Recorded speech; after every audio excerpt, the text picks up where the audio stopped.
Pasukan Rusia dilaporkan kembali maju di wilayah Dnipropetrovsk dengan intensitas pertempuran yang semakin meningkat. Kelompok tempur pusat dikabarkan terus melakukan serangan siang dan malam untuk menghancurkan posisi infanteri serta peralatan militer milik angkatan bersenjata Ukraina. Dalam operasi tersebut, pasukan Rusia mendapat dukungan penuh dari unit operator drone serang yang melancarkan serangan tepat sasaran ke berbagai titik strategis milik lawan.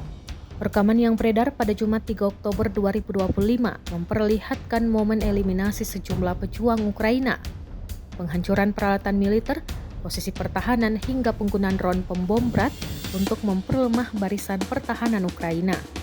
Hingga saat ini belum ada laporan resmi mengenai jumlah korban maupun kerugian peralatan secara keseluruhan dari kedua belah pihak.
Download Tribun X sekarang, menghadirkan lokal menjadi Indonesia.